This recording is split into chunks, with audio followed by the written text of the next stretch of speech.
Bonsoir. Partisan ou injuste, voilà quelques adjectifs généralement attribués à Elections Cameroun, l'organe en charge des élections au Cameroun. Les élections législatives et municipales viennent de se tenir au Cameroun. Depuis la convocation du corps électoral le 10 novembre dernier, Elecam est au four et au moulin et sait ou alors se retrouve également dans tous les débats et le sera certainement dans la suite du processus électoral. On se souvient déjà qu'à la publication des listes ou des candidats, ceci avait fait un tollé général, lecture ou publication. Celle-ci aurait dû être faite le 9 ou le 10. Qu'est-ce qui devait être fait? Passer les listes après les élections. Pourquoi lui et les CAM qui maîtrisent le processus depuis le début ne donnent pas les résultats ou tout au moins le taux de participation?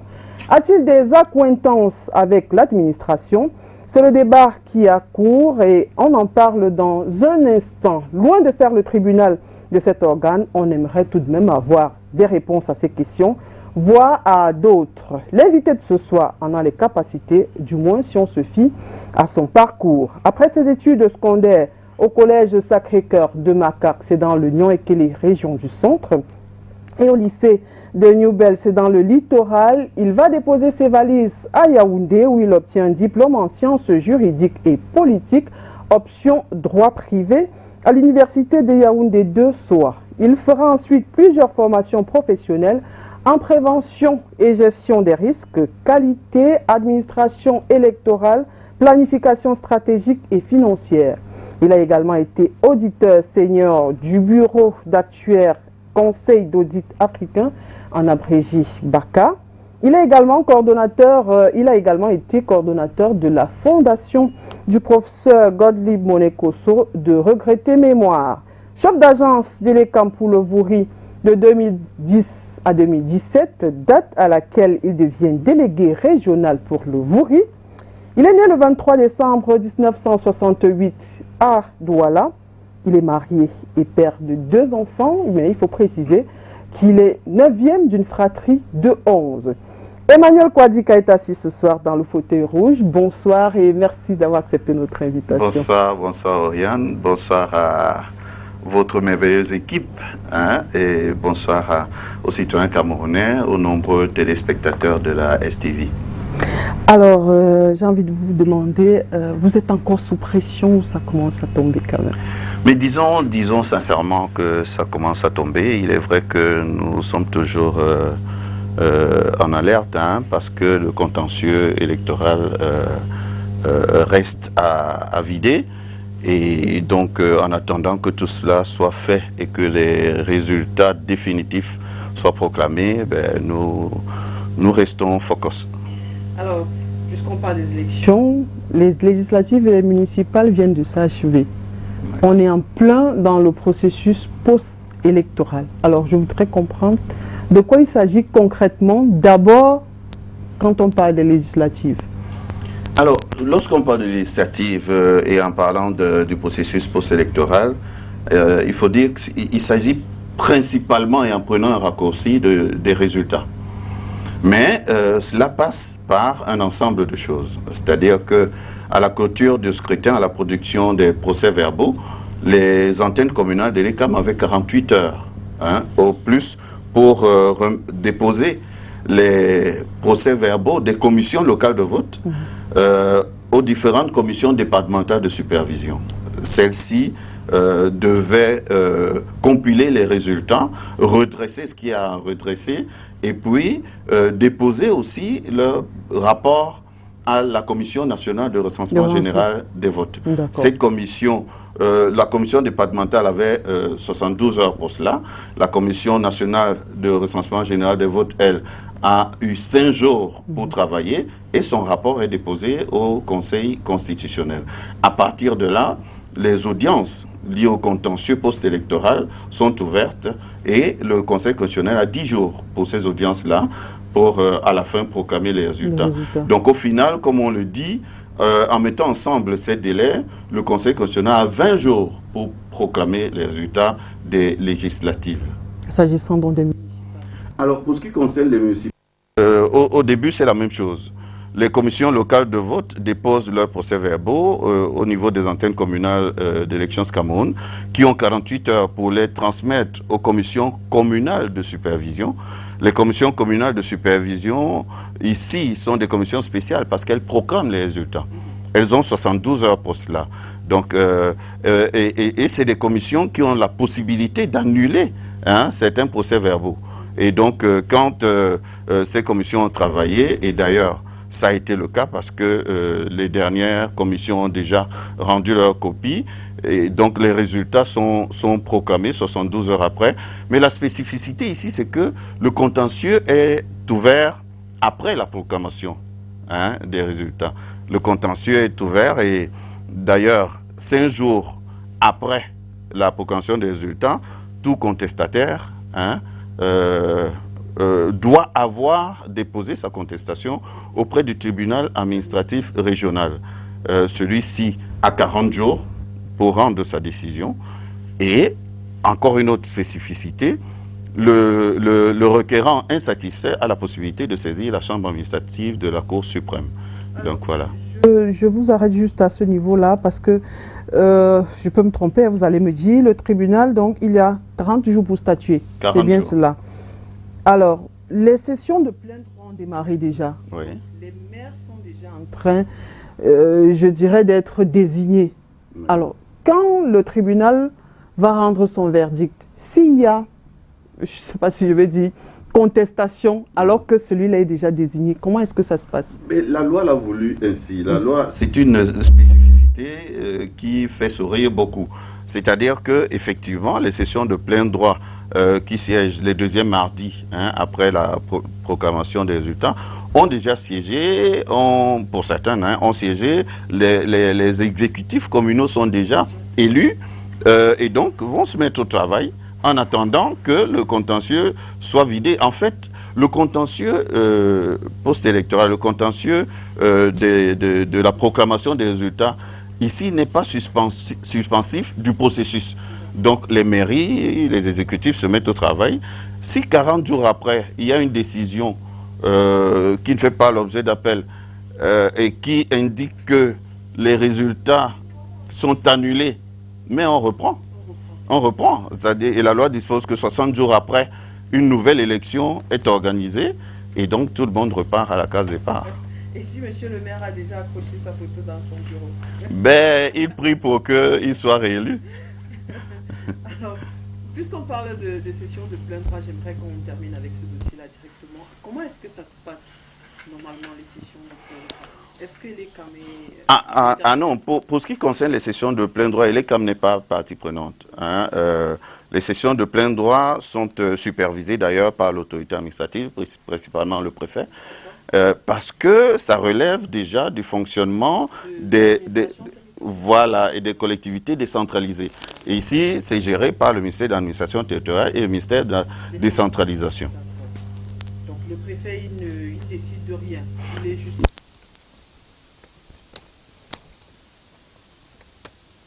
Puisqu'on parlait de contestation et du tribunal tout à l'heure, ces contestations-là, elles prennent leur source depuis le vote. Oui.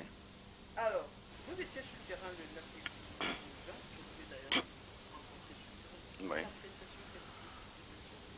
Mais disons que je commence vraiment par une appréciation globale. Le vote s'est plutôt bien déroulé.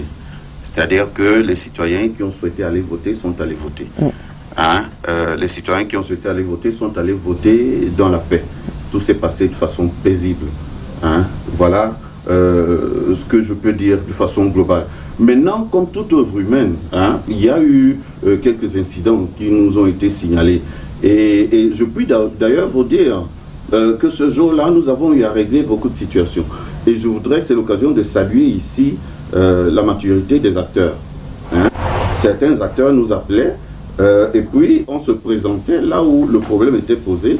On le résolvait ensemble. Je prends en témoin, je ne vais peut-être pas les citer, c'est peut-être pas bien de les citer, mais beaucoup vont se reconnaître, qui ont sollicité qu'on vienne. Je vous prends un exemple. Dans certains bureaux de vote, dans un centre de vote de Douala 1er, il y a des présidents de commissions locales de vote qui se sont organisés avec la commission pour remplir comment on dit ça, les zones générales du procès verbal avant la fin du scrutin. Ah d'accord, oui. Pour anticiper. Pour anticiper. Mais seulement, ils ont fait une erreur, c'est que ils ont signé, alors qu'il n'y avait pas encore de contenu. Oui. Il y a eu donc, comme pendant le scrutin, les acteurs ont le droit, pour certains d'entre eux, de sillonner et de voir comment se passe le scrutin. Il y en a eu qui ont... Nous sommes rendus sur place, nous avons sur place déchiré, détruit ces documents-là qui n'étaient pas encore des procès-verbaux. Oui. Nous les avons détruits et les commissions ont été invitées à attendre la fin du scrutin pour remplir les procès-verbaux et les signer. Parce qu'on avoir lu et approuvé ce qui est écrit. Donc, de façon générale, je peux le dire, le scrutin a été marqué par une certaine maturité tout de même des acteurs qui, je vais dire quoi, ne se bloquaient pas sur des petits incidents qui pouvaient être résolus. C'est d'ailleurs ce que la très haute hiérarchie d'Elections Cameroun nous a passé comme message. Que ce soit le président d'Elections Cameroun, que ce soit le directeur général, ils ont impulsé une certaine tolérance. C'est ce qui explique que quand les partis politiques, quand les candidats n'avaient pas désigné leur mandataire à temps, les présidents de commissions locales de vote étaient instruits, ils avaient reçu la recommandation d'accepter les mandataires, membres de la commission qui se présentaient avec des mandats, dûment signés par les candidats. Alors, il y a aussi un autre, je ne sais pas si je vais appeler ça irrégularité, qu'on a constaté sur le terrain, des observateurs. Selon vous, tout au moins dans le littoral, je préfère circonscrire, nous sommes dans le littoral, combien d'observateurs avaient été accrédités? Alors, je peux vous dire déjà que le nombre d'observateurs ne peut pas être connu exactement si tous ne se présentent pas au niveau de la délégation régionale du littoral. Nous avons eu une bonne petite douzaine qui se sont manifestés, mais beaucoup aussi étaient accrédités dans la région, mais dans des circonscriptions spéciales. Parce que l'accréditation a ça de spécial que vous êtes accrédité soit sur le plan national, et donc de couvrir l'élection sur tout le territoire, soit sur le plan régional, soit sur le plan départemental, ou sur le plan communal. Donc, selon que vous devriez couvrir la commune, le département, la région, la nation, vous pouviez aller directement sur le terrain, mais porteur de votre accréditation. Et donc voilà comment ça se passe. Alors la question, je vous la pose parce que la Commission nationale des droits de l'homme a fait un premier rapport en début de semaine. Celle-ci a relevé quand même que le nombre d'observateurs sur le terrain, d'observateurs accrédités, n'était pas suffisant. Qu'est-ce qui s'est passé? Est-ce que vous avez refusé d'accréditer les observateurs? Non, disons d'abord que pour ce qui concerne les accréditations, c'est le ministère de l'administration territoriale qui accrédite. Mais pour tout de même m'aventurer dans votre question, il faut dire que le nombre d'observateurs sur le terrain dépend du nombre de demandeurs d'accréditation. Donc, pour poser le problème, il faut avoir déjà identifié le nombre de demandeurs pour juger que ce n'était pas suffisant en termes d'accréditation. Donc, nous travaillons avec ceux qui se présentent et les présidents de commissions locales de vote sont d'ailleurs formés à savoir que les observateurs dûment accrédités, vraiment porteurs d'une accréditation avec la circonscription concernée par cette observation. Alors que dit la loi au sujet de ces observateurs-là? Est-ce qu'ils ont le droit d'entrer dans les bureaux de vote et quelle est leur marge de manœuvre dans un bureau de vote pendant un scrutin? Mais disons que c'est leur nom est évocateur de ce qu'ils ont à faire. Ils ne sont pas intervenants, ils n'ont pas droit de citer, ils observent le déroulement du scrutin. Et d'ailleurs, ils n'observent pas que l'intérieur des bureaux de vote. Quand ils arrivent, pour la plupart d'entre eux, ceux qui se manifestent, ils commencent d'ailleurs par nos démembrements. Par savoir avoir des informations sur les bureaux de vote, sur les emplacements, sur le nombre d'inscrits, sur des choses comme ça. Après, le jour du scrutin, il vérifie que le dispositif est, voilà, qu'il est bon, hein, et qu'il est propice à un bon déroulement du scrutin. Et ils sont cités par la loi parmi les personnes qui ont le droit d'accéder, hein, au bureau de vote pour voir ce qui s'y passe. Mais ils n'ont pas vocation à s'installer dans les bureaux de vote. Ils y accèdent, ils observent, ils partent et ils sillonnent. En fait, voilà de quoi ils ont droit. D'accord. Donc, ils n'ont pas le droit de s'asseoir dans un bureau. Parce qu'on a quand même observé sur le terrain des observateurs qui disaient on a refusé qu'on entre dans les bureaux. Vous savez, et je l'ai dit, selon le nombre d'observateurs, vous imaginez s'il y a une petite dizaine d'observateurs qui décident de s'asseoir dans un bureau de vote. Ce bureau est encombré. Tout de suite, il est encombré. Donc voilà pourquoi on invite des observateurs à sillonner. C'est le cas des observateurs, c'est le cas des représentants des listes de candidats dans les circonscriptions, c'est le cas des candidats eux-mêmes, c'est le cas même des personnels d'Elections Cameroun qui passent, se rendent compte que ça se passe bien. Ils n'ont pas vocation à s'installer dans les bureaux de vote. De même que les médias. Hein, les médias arrivent, prennent des images et puis continuent. Donc chacun peut circuler, mais les installations ne sont pas conseillées.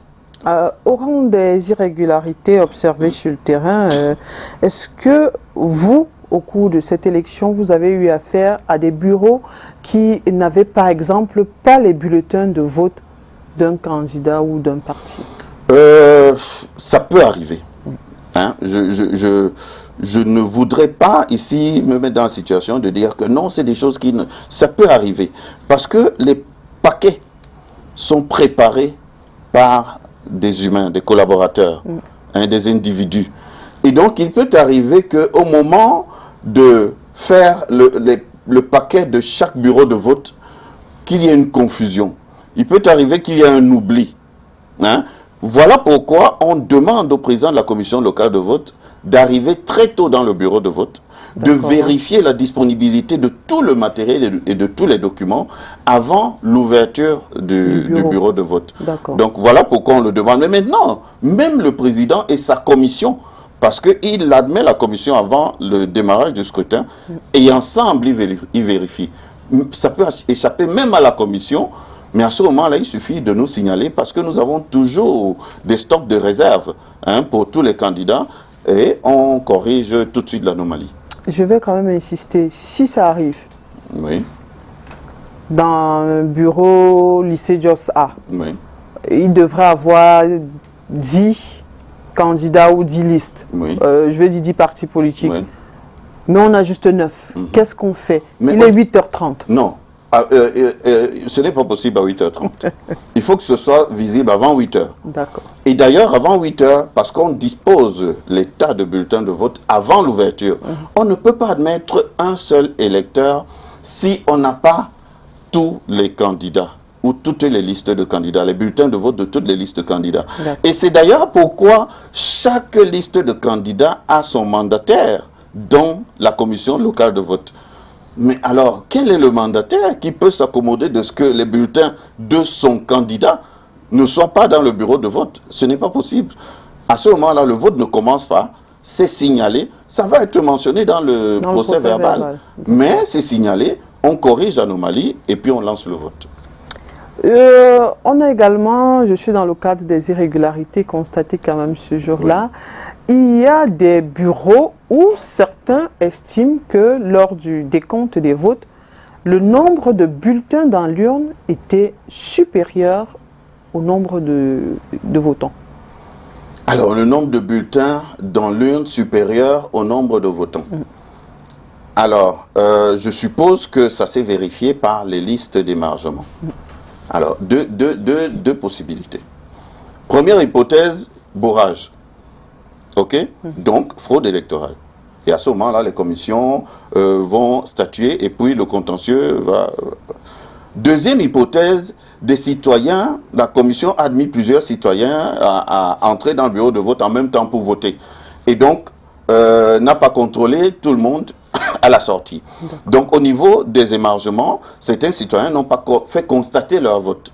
Et donc, n'ont pas émargé. Et lorsqu'on fait le décompte, on ne peut pas les compter parce que n'ayant pas émargé. Voilà les deux hypothèses possibles pour ces cas-là. Et quand ça se passe comme ça, s'il a oublié d'émarger, est-ce qu'il faut revenir sur les listes ou qu'est-ce qu'il faut faire? Non, ce n'est pas possible parce qu'on ne peut même plus le retrouver. D'accord. On n'a pas son contact, oui, etc. On ne peut plus le retrouver. Voilà pourquoi le procès verbal doit indiquer tout ce qui s'est passé dans le bureau de vote. À ce moment, la commission locale de vote mentionne dans le procès verbal qu'au niveau des listes d'émargement, nous avons décompté 50 personnes et au niveau de l'urne, nous avons trouvé 52 bulletins. Hein? Vous comprenez? Il le mentionne. Les différentes commissions supérieures joueront leur rôle pour arbitrer cette situation-là. Si cela donne droit à l'annulation de ce procès verbal, le vote est annulé dans ce bureau de vote-là. D'accord. Alors, est-ce que Elecam prend des dispositions pour que le scrutin se déroule, comment je vais dire ça, sans que les électeurs ne soient influencés? La question, je la pose aussi parce que il y aurait eu dans un bureau, certains auraient dit que des agents Elecam qui aidaient à retrouver des noms sur les listes influençaient. Ils auraient eu des bulletins, ils disaient aux électeurs, il faut voter plutôt ceci. Est-ce que Elecam a des dispositions, prend des dispositions pour éviter cela? Mais Elecam n'a pas de dispositions particulières que le respect de la loi. D'accord. La loi est claire là-dessus. Déjà, nous n'avons pas le droit de militer. Donc nous n'avons pas le droit, si on a des préférences, c'est à l'isoloir, simplement. Le reste ne nous concerne pas. Ça, c'est d'un. De deux, je dis, nos personnels n'ont pas vocation à se déployer pour se mettre à guider les électeurs. Mais ça peut arriver. Il peut arriver qu'un électeur complètement perdu voit un personnel Elecam et se rapproche de lui pour demander une information. Cela peut arriver. Mais je dis que nos collaborateurs... Alors, je prends même mon cas personnel. J'arrive au collège Intègre à Akwa. Pendant que je sillonne les bureaux de vote, je vois un électeur qui commence à s'échauffer véritablement. Qui dit, voilà, il a sa carte d'électeur, c'est son bureau de vote, il ne voit pas son nom. Je prends la carte d'électeur, alors je demande d'abord au citoyen s'il a vérifié sur la liste à l'entrée du bureau de vote. Il me dit oui. Je prends sa carte d'électeur, je donne au président de la commission locale de vote. Le président de la commission locale de vote commence à vérifier, puis il y a un électeur qui était déjà admis, il ne s'en occupe pas. Je prends la carte d'électeur et je vérifie moi-même. Et je me rends compte que le citoyen est effectivement inscrit dans ce bureau de vote. Mais il ne retrouvait pas son nom, parce qu'il ne cherchait pas bien, ou pour une autre raison, je ne sais pas. Mais j'ai retrouvé son nom, et pour vous dire, c'est une anecdote un peu... J'ai repris la carte d'électeur, je lui ai demandé, est-ce qu'il est sûr que c'est lui? Et j'ai insisté pour avoir sa carte nationale d'identité, pour confronter, et pour regarder la photo, pour être sûr que c'est lui. Comment se fait-il qu'il n'ait pas trouvé? Bon, est-ce qu'il était stressé au moment de chercher?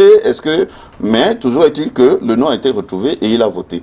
Ça peut arriver, mais les dispositions, le processus en lui-même permet que les uns et les autres jouent leur rôle. Mais ici, il y a aussi l'interpellation de la citoyenneté. C'est-à-dire qu'il faut laisser les candidats compétir. Il faut les laisser compétir. On n'a pas besoin d'aider tel ou d'aider tel autre. Et ça dépend des individus. Il y en aura toujours. Le code pénal a beau punir les voleurs, il y aura toujours quelqu'un qui essaiera de voler. Hein? La fraude est punie, mais vous trouverez toujours des petits malins qui veulent frauder pour gagner. Donc ça existe. Mais ça, nous tous devons jouer notre rôle. C'est-à-dire qu'il y a divers acteurs dans le processus électoral. En dehors de l'ECAM, il y a les partis politiques, il y a les médias, il y a l'administration, il y a tout le monde. Chacun doit jouer son rôle pour arrêter ces pratiques-là. D'accord. Alors, toujours dans les irrégularités, hein, il y avait ceux qui estimaient l'année dernière, j'avais voté, j'étais tel numéro, cette année, je m'en vais regarder, ce n'est plus ce numéro-là. Ouais. Le numéro qui est sur ma carte n'est pas le même qui est sur la liste. Ouais. Oui, ça aussi, il y a une explication simplement technique. Hein. C'est que à l'édition de votre carte, vous aviez un numéro d'ordre qui est porté sur votre carte, qui était fidèle à la liste telle qu'elle était et se présentait à l'édition. Mais le numéro important sur la carte d'électeur, c'est le numéro d'inscription. Hein? Il y a un numéro d'inscription sur la carte d'électeur. Maintenant, qu'est-ce qui se passe? Il se passe que nous sommes au bureau de vote STV-A. Le bureau de vote STV-A en 2018 avec 350 électeurs. Mais il se trouve qu'en 2019, beaucoup de gens se sont inscrits, parmi lesquels 35 autres personnes dans le bureau de vote STV-A. Et donc, on est passé à 385 électeurs dans ce bureau de vote. Mais par contre, le numéro 250 est décédé. Le numéro 240 aussi s'est déplacé. On les a enlevés du bureau de vote STV-A. Nécessairement, ça va chambouler l'ordre des numéros. Donc, le plus important, ce n'est pas ce numéro. Le plus important, c'est que vous soyez inscrit, c'est que vous soyez dans le fichier, dans la liste électorale et que vous puissiez voter. D'accord. Alors, est-ce que l'ECAM aujourd'hui a les possibilités de savoir si un électeur, après, dans l'isoloir, quand il a fini, quand il a fait son choix, est-ce que l'ECAM peut savoir s'il emporte le reste de bulletins et déjà, est-ce que c'est interdit? Encore une fois, formation politique et éducation à la citoyenneté. D'accord. Dans la loi, le processus est clair. L'électeur va dans l'isoloir, choisit le bulletin de la liste ou du candidat qu'il veut porter aux affaires, l'introduit dans l'enveloppe et les autres bulletins les jette dans le sac à rebut. Voilà ce que dit la loi. Mais il se trouve des malins qui veulent conserver des bulletins comme trophée. Il se trouve des malins qui ont été victimes d'achats de conscience, qui vont vendre un bulletin à 100 francs ou à 1000 francs ou à je ne sais pas combien. Et donc, des malins qui vont tout faire pour cacher le reste des bulletins. Mais là-dessus, Oriane, que pouvons-nous faire? La commission locale de vote n'a pas vocation à fouiller les citoyens. Donc, on en aura toujours qui auront ces pratiques-là, qui sont déplorables. D'accord. Alors, il y a aussi certains, hein, on parle de votre relation, je dirais, peut-être incestueuse avec l'administration. Oui. Et l'ECAM est proche de l'administration et forcément, ça n'encourage pas les Camerounais à aller voter. Ils ont tort. Ils ont tort, Oriane. D'abord, j'apprécie que ce soit qu'on parle de relations incestueuses parce qu'on reconnaît que nous sommes des frères. Hein? On reconnaît notre fraternité. Non, ils ont tort et là, j'interpelle les partis politiques, j'interpelle les acteurs, la société civile, etc., les médias même, à éduquer et à informer le citoyen. Le code électoral, et là, je vous cite l'article 43. D'abord, l'article 43, dans son premier alinéa, dispose que les administrations apportent leur contribution et leur appui à Elections Cameroun dans l'exécution de ces missions.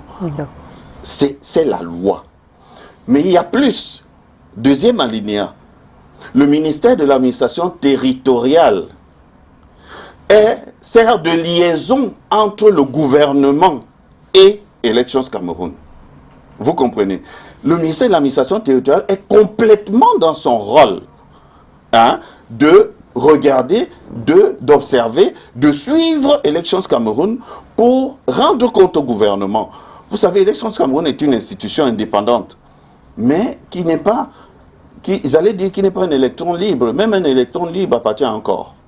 Vous comprenez? Donc voilà pourquoi on a l'impression de cette implication. Mais je vais vous dire que depuis le sommet de notre hiérarchie, le président d'Elections Cameroun, nous sommes jaloux de notre indépendance. Je dis, nous sommes instruits à être jaloux de notre indépendance. À partir de là, l'autorité administrative qui est garante de l'ordre public, qui est garante de la paix, nous ne pouvons pas faire sans l'autorité administrative.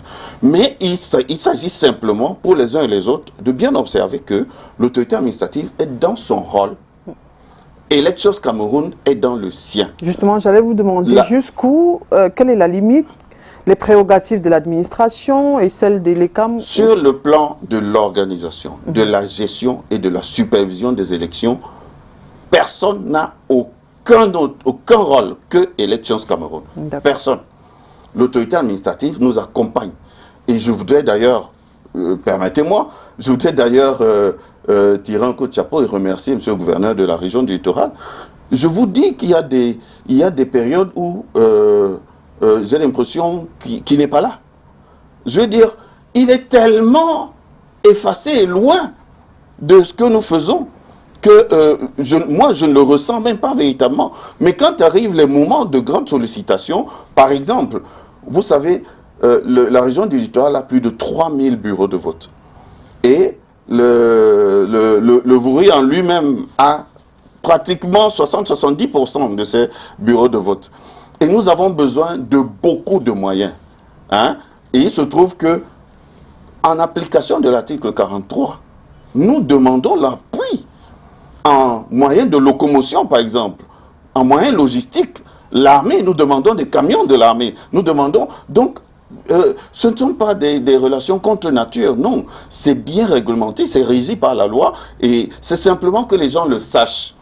Que les gens le sachent et qu'ils sachent que l'autorité administrative agit jusqu'à la limite de ses prérogatives de maintien de l'ordre public et d'assurance d'élections paisibles. Voilà. Mais il se dit que vous, puisque vous êtes payé par l'État, oui, vous êtes certainement à la solde de l'État. Et là aussi, je reviens sur le code électoral pour dire que dans l'article 5, nous ne recevons ni d'ordre, ni d'instruction de personne, d'aucune autorité, ni publique, ni privée. C'est la loi. Alors, vous allez me dire, s'il y a dans notre institution des individus, parce que j'aime autant le dire, dissocier toujours l'institution des individus qui y travaillent. S'il y a des individus qui se laissent manipuler, c'est simplement la charge.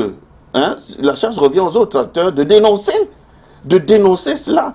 Parce qu'il faut respecter la loi. Mais maintenant, j'ai parlé d'électrons tout à l'heure. Nous ne tombons pas du ciel. Et même si nous tombions du ciel, ça veut dire que nous sommes partie prenante de la terre.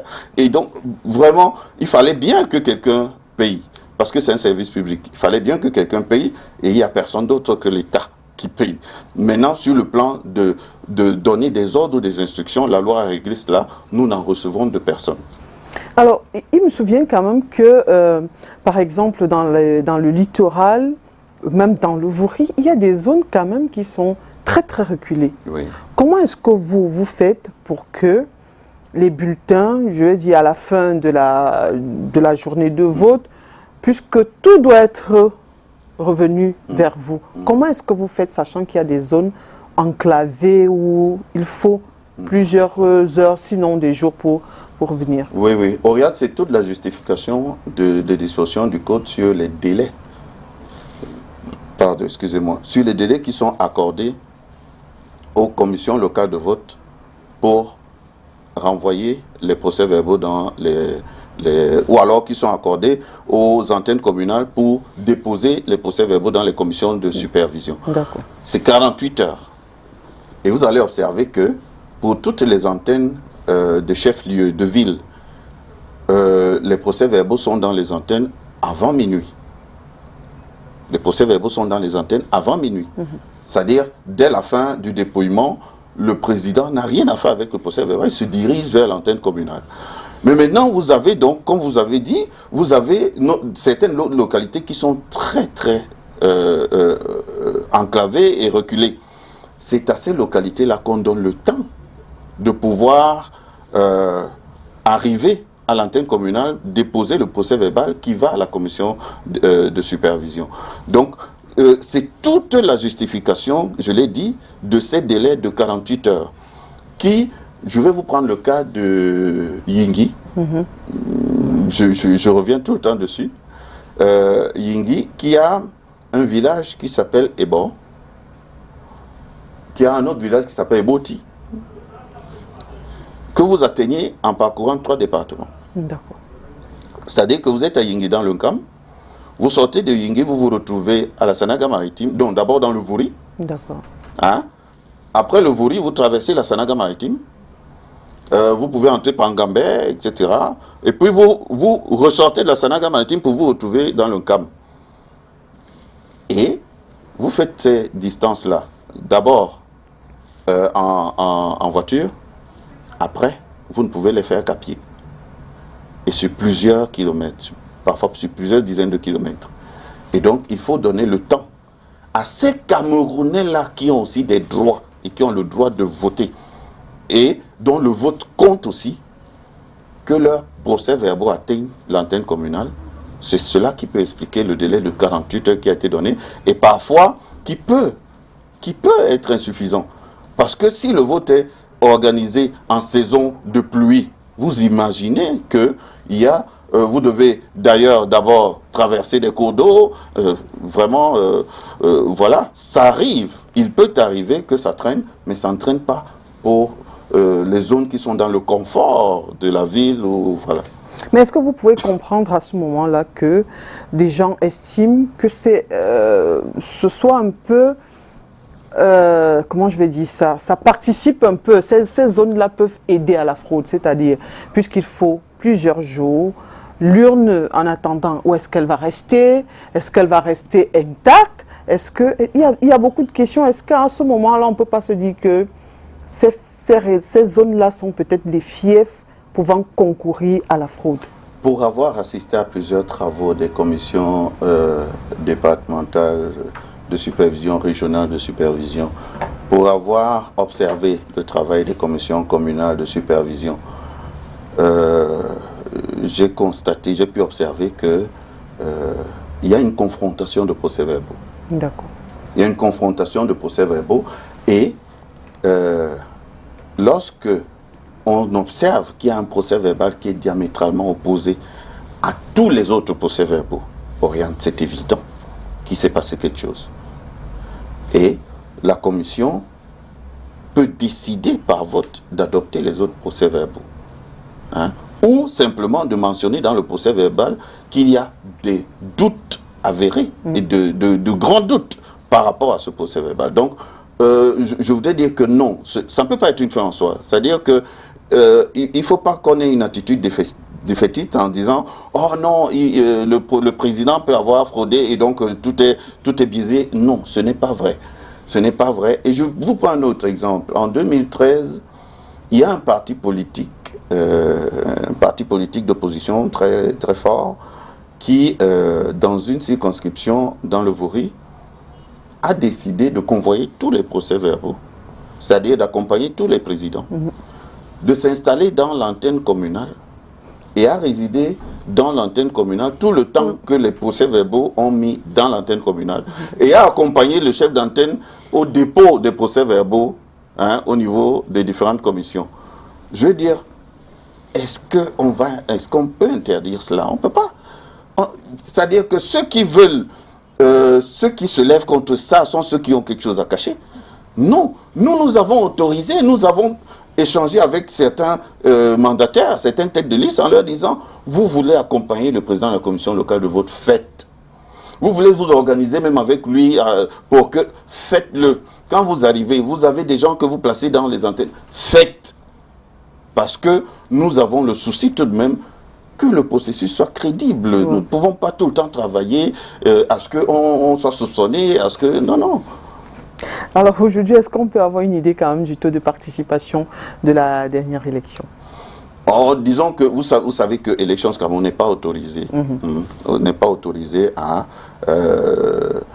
la diffusion de résultats. Et pourquoi Élections Cameroun n'est pas autorisé? Pourtant, vous êtes du début jusqu'à la fin du processus. C'est vous qui inscrivez, c'est vous qui savez qui est décédé entre-temps, qui a changé de localité, qui a voté, qui n'a pas voté. Pourquoi vous ne pouvez pas donner tout au moins le taux de participation, pour ne pas dire les résultats. Mais Oriane, si j'avais envie absolument de donner des résultats, je poserais le problème comme vous. Mais vous faites bien, mais c'est une question qu'on pose à la loi. Hein? C'est pour ça que la loi est au-dessus de nous tous.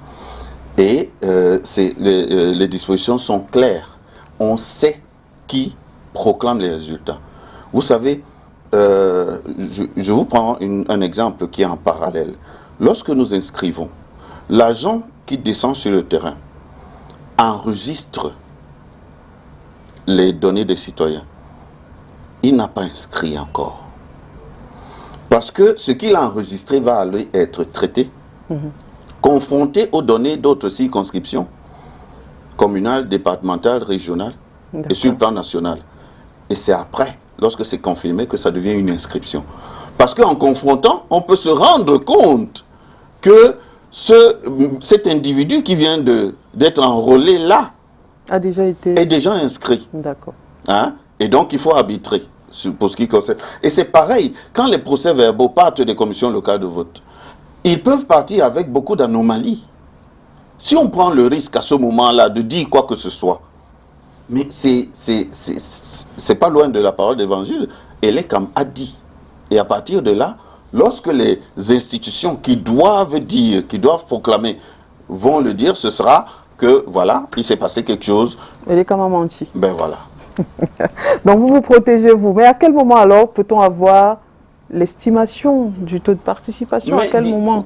Vous savez, dans les commissions communales de supervision, c'est déjà fait. Les résultats ont été proclamés.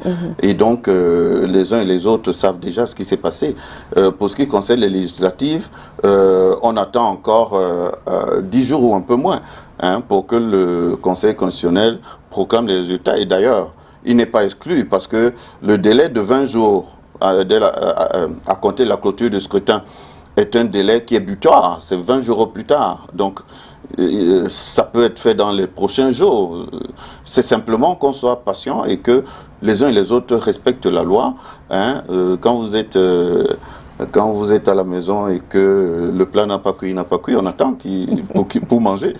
On a quand même observé des débats autour de ce taux de participation-là. On se sera attendu quand même à ce que... Oui, il a été observé. Non, je vais pas vous cacher qu'il a été observé que le taux de participation, pour ce qui concerne la région du littoral, et là, j'insiste à dire que ça concerne la région du littoral.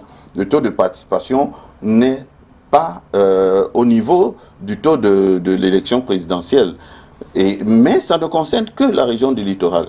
Parce que, vous savez, on ne va pas faire comme si on ne sait pas qu'il y a des mots d'ordre qui sont passés, etc. Même si c'est 5 personnes qui ont suivi le mot d'ordre, c'est 5 personnes de moins que l'autre élection. Vous comprenez? Donc, oui, le taux de participation n'est pas au niveau de 2018, mais des échos que nous avons d'ailleurs, il est possible que des questions comme le mot d'ordre, etc., n'aient pas marché et qu'on soit plutôt dans de bons taux. Alors, est-ce que le taux de participation peut invalider un vote?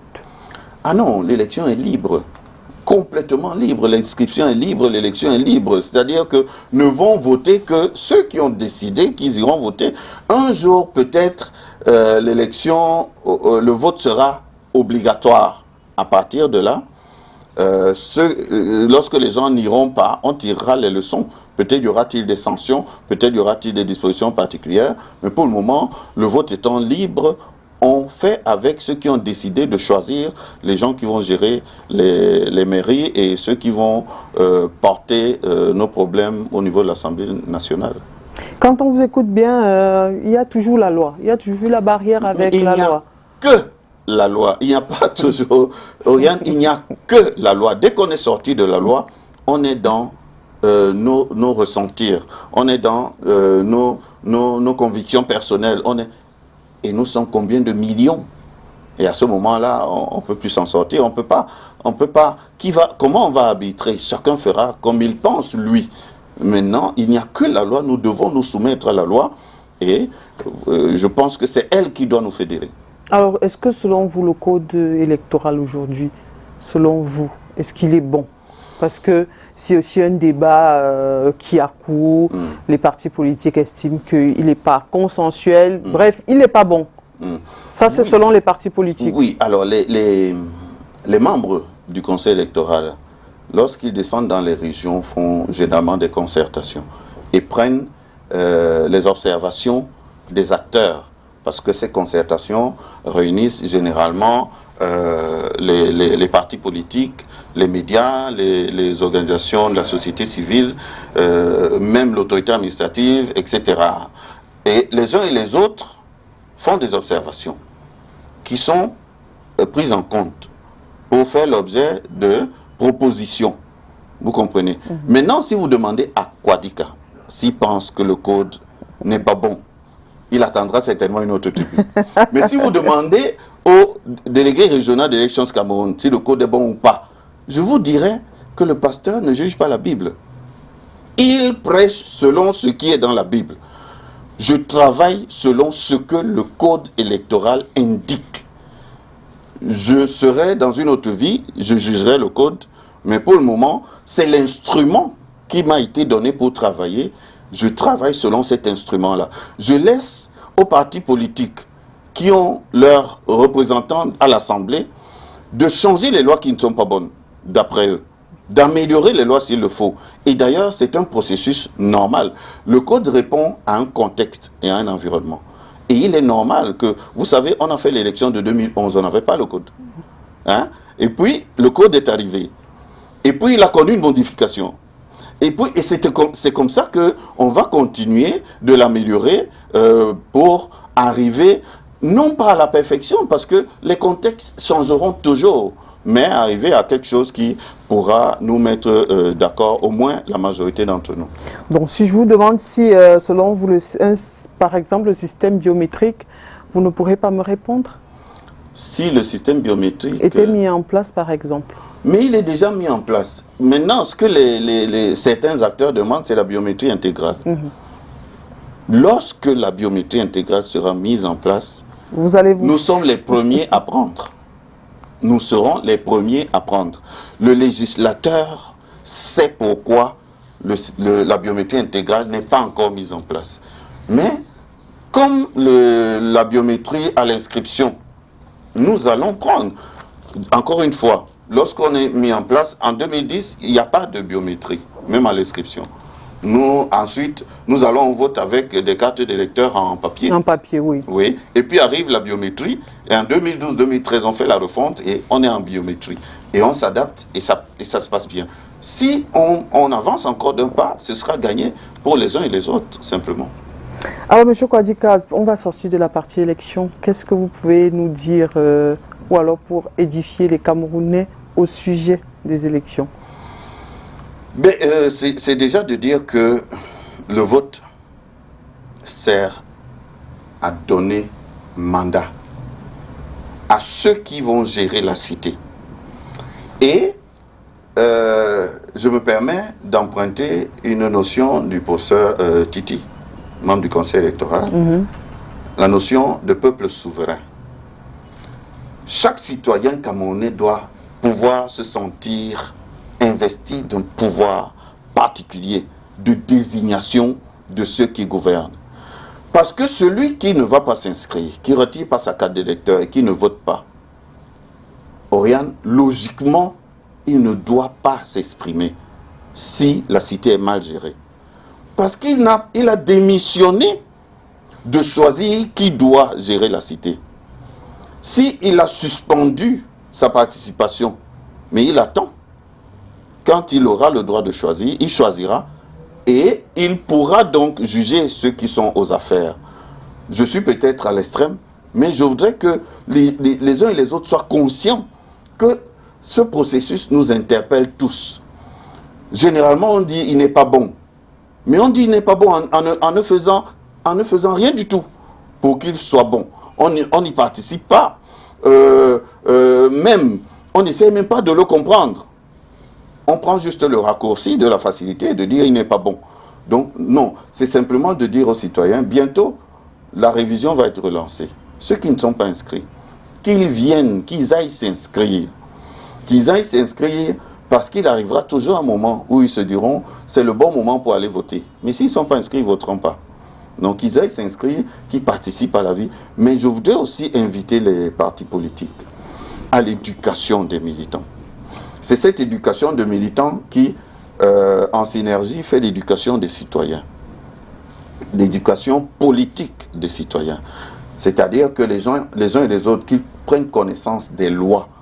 Hein, parce que vous l'avez dit tout à l'heure sur l'autorité administrative, vous le direz sur les procès-verbaux, c'est parce que les gens n'ont pas d'informations. Ils ne sont pas éduqués, ils ne sont pas formés par rapport à tout ce qui se passe. Et c'est dans l'intérêt de tout le monde que le citoyen camerounais soit éduqué et formé pour savoir ce qui se passe et pour être pertinent lorsqu'il dit quelque chose. Alors, il se dit aussi, certains qui ne vont pas s'inscrire, c'est parce que on s'inscrit, la carte ne sort pas. Maintenant, moi, j'ai le responsable devant moi. Pourquoi est-ce qu'on s'inscrit, par exemple, en août et jusqu'à, je ne sais pas, décembre ou janvier, on n'a pas sa carte? Est-ce que ce n'est pas aussi un frein? Alors, vous savez, je vous remercie de me donner l'occasion d'attirer l'attention des uns et des autres pour qu'ils félicitent Élections Cameroun. Vous savez, les cartes d'électeurs sont produites à intervalle de 3 mois, 6 mois, etc. Si on ne s'en tenait qu'aux dispositions strictes, on produirait les cartes 40 jours avant le scrutin. Et ça voudrait dire quoi? On est inscrit en mars 2020. Il n'y a pas d'élection en 2021. Il n'y en a pas en 2022. Il n'y en a pas en 2023. Il n'y en a pas en 2024. C'est en 2025. En 2025, 40 jours avant le scrutin, on distribue les cartes d'électeurs. Mais non, Élections Cameroun a fait mieux et a obtenu de pouvoir 2, 3 mois, 6 mois après l'inscription distribuer les cartes d'électeurs. Mais encore une fois, j'interpelle les acteurs à améliorer encore cela, hein, pour que on ne soit plus, que Élections Cameroun ne soit plus pointée du doigt simplement parce que les gens sont ignorants de la loi. Vous comprenez? C'est un aspect pour lequel Élections Cameroun doit être félicité, non pas vilipendé. Vous comprenez? Donc, non, les cartes d'électeurs, tout est fait pour que le citoyen, pour qu'il n'y ait pas d'engorgement. Et ces cartes, je le dis généralement, le propriétaire de la carte, c'est celui qui inscrit. Et l'ECAM est dans une détention qui n'est pas normale. Que celui qui inscrit vienne prendre sa carte d'électeur. Et celui qui inscrit, s'il est normalement inscrit, je veux dire, si son inscription est valable, il aura toujours sa carte d'électeur. Non, il y en a qui n'en ont pas, M. Kouadi. Mais il y en a, et je voudrais, et moi je préfère avoir des exemples, des gens qui se présentent véritablement. Moi, je n'en ai pas. Elle n'est pas encore sortie. Vous vous êtes inscrit quand? En 2000, avant l'élection présidentielle. Avant l'élection présidentielle. Oui. Est-ce que, peut-être n'a-t-on pas le temps, moi j'aurais simplement interrogé le système ici pour savoir exactement, et en interrogeant le système, c'est jusqu'au Centre national de biométrie à Yaoundé. J'ai l'information en 5 minutes de ce que votre carte a été produite ou pas. J'ai l'information. Elle peut être produite, mais pas à mon niveau, parce que je me suis rendu dans un centre et j'ai pas pu... dans un centre de vote un bureau d'élection de Cameroun pour retirer, et j'ai pas pu l'avoir. Alors, ça doit avoir une explication sur la manipulation, mais je vous dis, je vous garantis que les cartes d'électeurs sont produites, et d'ailleurs, le système est... comment est-ce que le système fonctionne? La liste des électeurs, vous avez pu voter? Oui, j'ai voté à l'élection présidentielle de la dernière. La liste des électeurs ne peut être imprimée que si la carte d'électeur est produite. D'accord. C'est-à-dire que c'est des techniciens qui savent dire ça. Le système est bloqué ainsi. Si votre nom n'est pas dans la liste d'électeurs qui est produite, votre carte d'électeur ne peut pas sortir. C'est-à-dire que si vous êtes inscrit, vous êtes dans le fichier, mais on a archivé votre inscription, votre carte ne peut pas sortir. Vous comprenez? Et donc, si vous êtes sur la liste d'électeurs, c'est que votre carte a été produite. les cartes d'électeurs sont produites avant, les listes d'électeurs pour le vote sont produites après. Donc ce n'est pas possible. Donc ma carte doit être entre Yaoundé et Douala alors. Elle doit être à Douala. Dès qu'on a fini l'émission, je me porte garant de vous la retrouver. Alors, M. Kwadika, j'ai quand même une dernière question sur ce volet-là parce que lors de l'élection présidentielle, vous allez nous rassurer, vous qui maîtrisez le code, il s'est dit que l'électeur, par exemple, qui n'a pas sa carte, qui vient au vote, on devrait lui remettre sa carte d'électeur dans son bureau de vote. Oui. Est-ce que c'est cela? Oui, en fait, quand on dit l'électeur qui n'a pas sa carte, c'est l'électeur qui est inscrit. Qui est inscrit, voilà. Qui est dans le fichier et qui n'a pas retiré sa carte d'électeur. D'accord. Hein, parce que le système de distribution des cartes est tel que les cartes d'électeurs sont distribuées non-stop. C'est-à-dire jusqu'à la veille de l'élection et ensuite, on les répartit par bureau de vote. Ça veut dire que votre inscription est dans ce bureau de vote. Vous n'avez pas retiré votre carte d'électeur. Le jour du scrutin, vous retrouvez votre carte d'électeur dans le bureau de vote. Et je vous assure, Oriane, sans langue de bois, sans fanfaronnade, je vous assure qu'il y a j'ai eu des témoignages. Ah, monsieur le délégué, moi, je n'avais pas pris ma carte. J'ai pu retirer ma carte dans le bureau de vote et j'ai voté. Le système peut ne pas être parfait. Il est perfectible, comme toute œuvre humaine. Mais c'est comme ça que ça fonctionne. Loin d'Elections Cameroun, Emmanuel Kwadika est également responsable associatif. J'aimerais qu'on s'arrête là-dessus d'abord. Oui, responsable associatif, ça date de très longtemps. Ah, vous ne l'êtes plus? Je dois dire que j'ai commencé depuis très longtemps. D'accord. Petit à petit, je lève le pied. C'est quel type d'association? Ancienne d'église, les hommes parfaits, les hommes de droit? Je pense que il y a même pléthore. D'accord. Je suis choriste, la grande chorale d'hommes de Deido. Je salue d'ailleurs le président et tous les membres. Je suis ancien d'église depuis un peu plus d'1 an. Je suis membre d'associations, d'abord d'associations d'amis, puis d'associations culturelles, associations communautaires. Hein, vous savez, le développement de nos communautés passe par des synergies. Donc, il faut qu'on se mette ensemble et principalement, pour ne pas le dire, à Deido. Donc, j'ai présidé l'association des jeunes de Deido pendant quelques temps. Et puis, j'ai été responsable de l'équipe du canton Deido, le Léopard sportif de Douala, hein, pendant très longtemps. J'ai été membre du bureau et puis j'ai dirigé pendant très longtemps. Ça veut dire que vous ne l'êtes plus, puisqu'on est parti du culturel au sportif. Ça veut dire que vous n'êtes plus responsable sportif, vous ne vous intéressez plus au léopard? Ah non, je ne peux pas ne pas m'intéresser. Comme on le dit, ça coule dans nos veines. Mais c'est vrai qu'ayant dirigé pendant longtemps, vous savez, à un moment, vous pouvez même ne plus être crédible.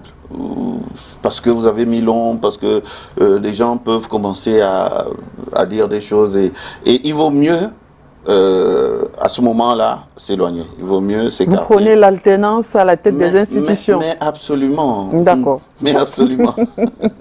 Alors, j'aimerais savoir comment se porte le léopard aujourd'hui.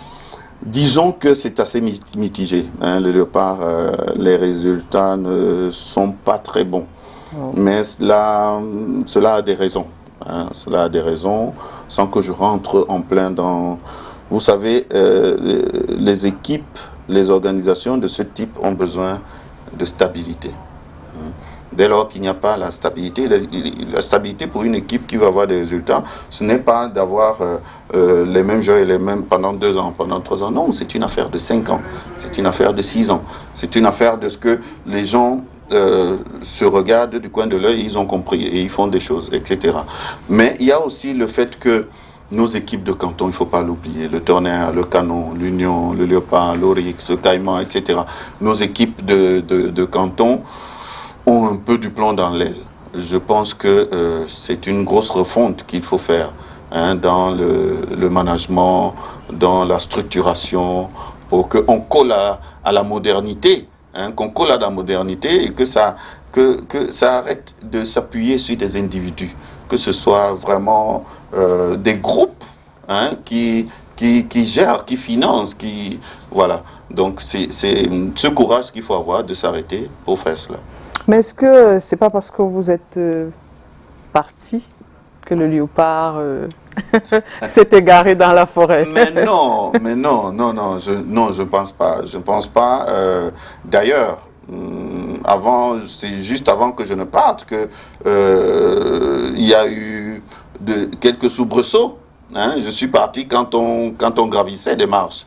Hein. Il y a eu quelques soubresauts. Malheureusement, on stagne un peu parce qu'on a pu quand même aller en élite tout. Oui. Maintenant, le challenge, c'est de pouvoir... Je crois que cette saison, c'est perdu. Il faut qu'on se batte pour se maintenir et après, de recharger les batteries pour pouvoir accéder en élite supérieure. Donc la saison n'est même pas prometteuse. Pour le moment, les résultats ne sont pas ce qu'on aurait pu escompter. Alors, 21 ans après, votre dernier passage en Elite One, c'était en 99. Si 21 ans après, rien n'est fait, est-ce qu'il ne faut pas chasser tout le canton carrément? Mais voilà pourquoi, vous savez, quand on parle de refonte, on doit quand même aller... C'est-à-dire que le bâtiment est vieux, peut-être qu'il faut même le dynamiter. Mais qu'est-ce qui fait problème? Quelle est la source même du problème? Oh, vous savez, Oriane, si on l'avait compris, si on avait identifié tout, hein, la solution serait facile. Peut-être qu'on a identifié et on refuse d'aborder le sujet, peut-être parce que ça va heurter un X ou un Y. Non, disons que nos gestions restent quand même assez rustiques. D'accord. Vous comprenez, ça reste un peu rustique et il faut qu'on passe à l'étape supérieure. L'étape supérieure qui veut qu'il y ait des mécènes, qui veut qu'on n'en soit plus, je l'ai dit, à des individus, hein, mais qu'on ait des entreprises, qu'on ait des partenariats, que nous soyons rattachés à des équipes même qui excellent, hein, en Afrique ou en Europe, etc. Hein, et puis surtout, qu'on ait des structures fortes. Pour le moment, beaucoup d'équipes ont fonctionné avec des hommes forts, mais qui se sont affaiblis après. Quand vous appuyez sur un homme fort qui s'est affaibli, vous vous affaiblissez. Donc il faut qu'on ait des structures fortes et que des individus fondent dans les structures et que ce soit la structure qui soit au-dessus de tout et qui guide toutes nos actions. Alors, le championnat d'Afrique des Nations, c'est dans quelques semaines, c'est en avril. Est-ce que vraiment, je vais être optimiste, hein, est-ce que un joueur du Léopard a été sélectionné? Et par ailleurs, qu'est-ce que ça vous fait, vous, de savoir que voilà une compétition qui valorise le championnat local et que vous ne participez pas? Oh, vous savez, c'est dire une grosse chose, une grande chose de gagner, d'avoir ce championnat chez nous. Parce que les joueurs les plus conscients se rendront compte que, mais ils auraient bien pu. Et c'est ça qui doit leur donner de l'énergie et de la volonté pour pouvoir, en anglais on dit improve, pour pouvoir y arriver. Vous comprenez? Ce n'est pas une fin en soi de pouvoir être sélectionné, parce que très peu sont élus, très peu. Vous savez qu'ils sont par dizaines de milliers, mais on en prend 23. Vous comprenez?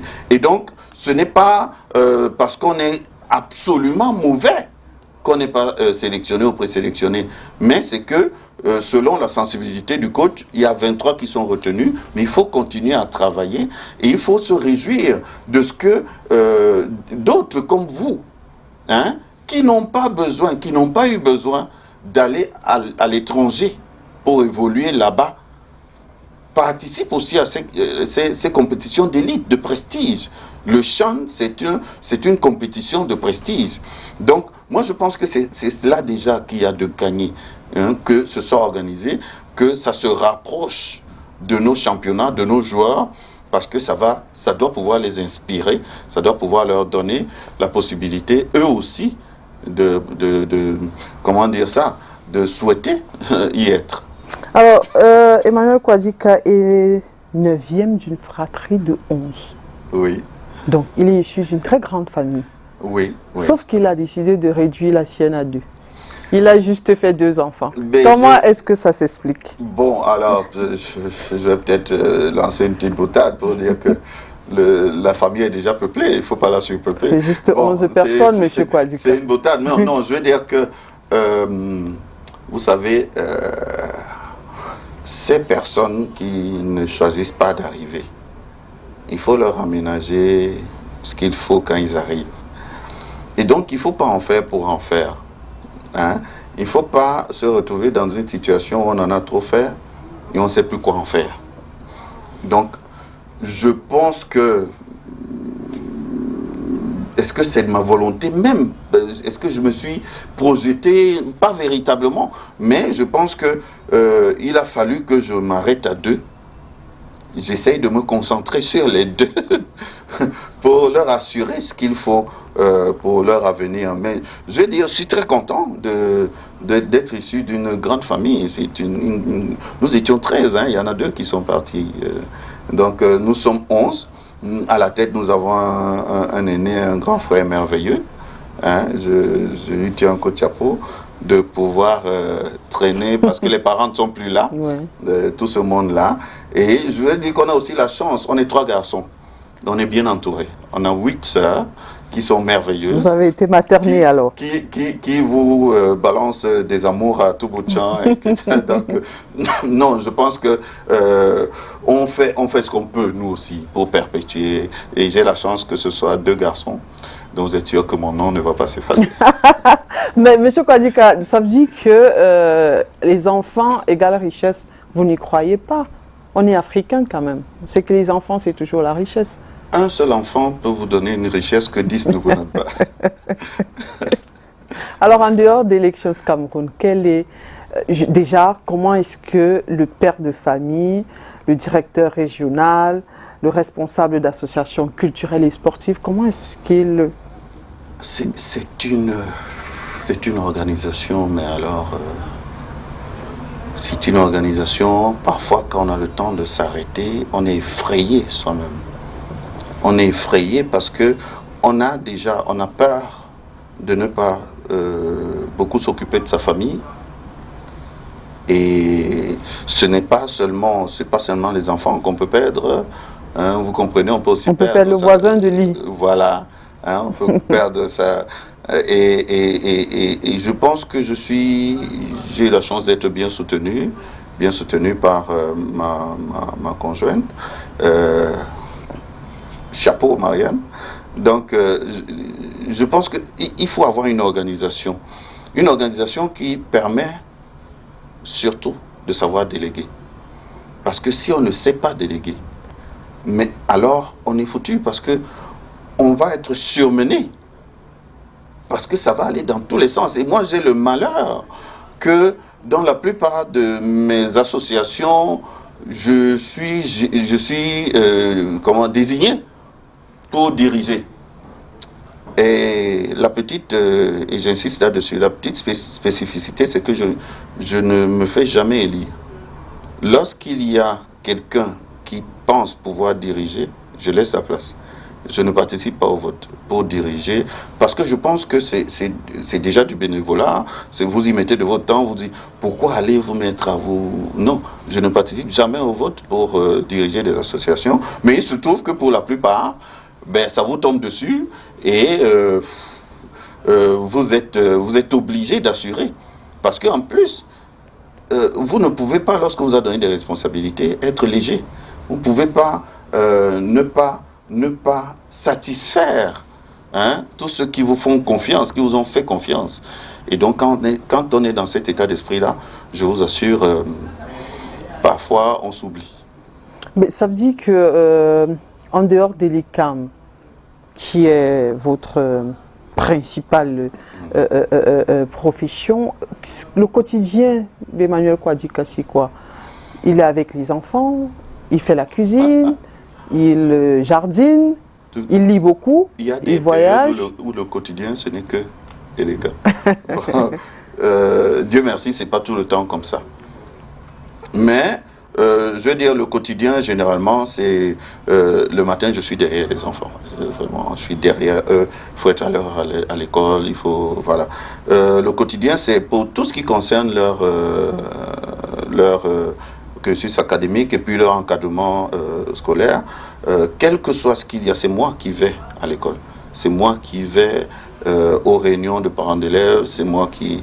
je tiens absolument, au début de l'année, je tiens absolument à rencontrer le professeur titulaire, de discuter un peu avec. Quand je vois que ça pique du nez, je repars pour essayer de connaître un peu les raisons, d'aller même à l'orientation. Ça m'est arrivé. Je tiens absolument à ce que ça se fasse ainsi. Maintenant, le petit point sombre de cela, c'est les répétitions, je n'y arrive plus. Je n'y arrive pas vraiment. Donc, le quotidien, c'est cela, le matin, c'est ça, et puis je sors avec eux pour aller au travail. Et quand je reviens, mais alors, parce que je reviens généralement tard, vous comprenez, on a juste le temps, parce que c'est eux qui m'accueillent, donc on a juste le temps de rester, discuter un peu. Je leur ai passé la passion du sport. Ils sont tous les deux basketteurs, mais ils aiment beaucoup le football. Il y a un fan de Cristiano Ronaldo, et il y a un fan d'Eto'o, il était de Messi, mais il n'est plus d'accord avec lui parce que ainsi de suite. Donc, je leur ai passé cette passion-là et donc on échange, on discute là-dessus et donc le soir, on n'a pas beaucoup de temps, mais il y a un petit moment où on est tout de même ensemble et après ça continue. Mais le week-end, il y a une règle, le dimanche à table, tout le monde. Ensemble, le dimanche à table. Petit bémol lorsqu'il y a des réunions familiales. Mais les dimanches où il n'y a pas de réunion familiale, tout le monde à table. Parce que le samedi, parfois, il y a encore les cams et il y a encore quelques autres activités. Le dimanche à table, c'est monsieur qui fait la cuisine? Il arrive que monsieur fasse sa cuisine, pas systématiquement. Pas systématiquement. Et je peux vous assurer que ça aussi, je l'ai passé aux enfants, tout doucement. Les deux, et particulièrement le dernier, il est toujours fourré à la cuisine. Donc vous n'êtes pas de la vieille école qui dit que les garçons n'entrent pas à la cuisine, les garçons c'est au salon. J'avais 8 sœurs. Je pense que d'ailleurs les parents avaient tendance à penser que nous sommes tous des filles. Quand je dis j'ai 8 sœurs. Oui. Donc non, ça s'est fait très facilement. Les parents, surtout notre maman, nous a élevés ainsi. Hein, il fallait qu'on soit capable de tout faire tous ensemble. Et puis j'ai fait l'internat. Je me suis occupé de moi tout seul. Et donc à partir de là, c'est difficile, que je peux être très autonome. D'accord. Alors, en dehors des élections, hein, M. Kwadika, j'aimerais quand même savoir quelle est l'actualité qui vous a marqué au Cameroun, j'ai envie de dire, en ce début d'année. Non, il y a une actualité qui n'est pas liée au début d'année. Il y a une actualité qui, je pense, marque tous les Camerounais. Et chrétien que je suis, je ne cesse pas de prier pour que la paix revienne dans notre pays. Et je pense que nous devons tous, mais avec un sérieux pas possible, prier pour qu'on retrouve la paix dans ce pays. Que nos frères et sœurs qui sont en proie à la guerre, qui sont en proie à des violences, retrouvent la paix, puissent vivre en liberté.